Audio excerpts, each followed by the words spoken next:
Nama saya Angelique Casey, saya akan menjelaskan apa itu podcast. Nah, pertama-tama saya akan menjelaskan pengertian podcast. Podcast merupakan sebuah rekaman audio di mana rekaman tersebut dapat didengarkan oleh banyak orang. Berbagai kategori yang membahas sejumlah topik menarik dapat didengarkan.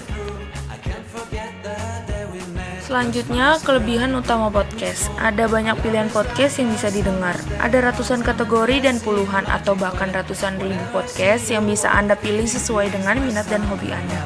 Yang kedua, tidak ada iklan berlebih seperti di radio. Yang ketiga, bisa mendengarkan podcast sesuai dengan waktu yang dimiliki. Dan yang keempat, Anda otomatis menerima episode baru di smartphone. Yang kelima, podcast yang sudah didengar bisa otomatis dihapus. Seperti yang kita lihat di sini, sejarah podcast. Podcasting sebelumnya dikenal sebagai audio blogging berakar pada tahun 1980-an dengan munculnya akses internet, broadband, dan perangkat pemutaran audio digital portable seperti iPod.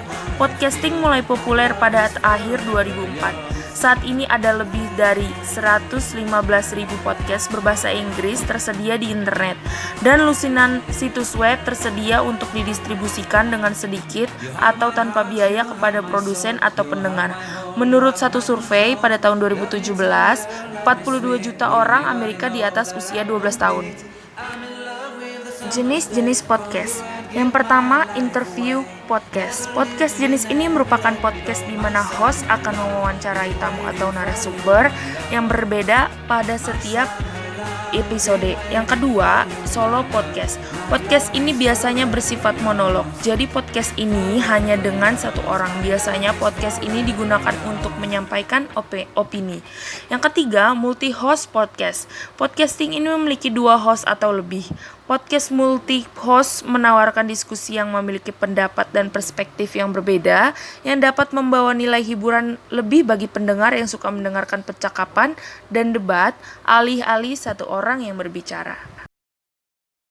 Nah, selanjutnya saya akan memberitahu cara membuat podcast.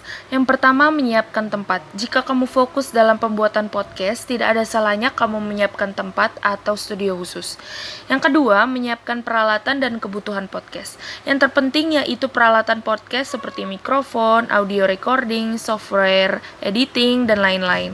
Kamu bebas menentukan peralatan yang kamu butuhkan, asalkan dapat menghasilkan podcast yang terbaik. Mulai record podcast.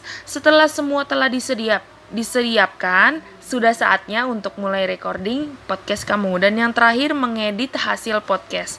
Mengedit hasil recording berfungsi untuk mempertahankan volume yang konsisten, menambahkan intro dan outro, memperbaiki kesalahan, dan menghilangkan celah udara yang kosong.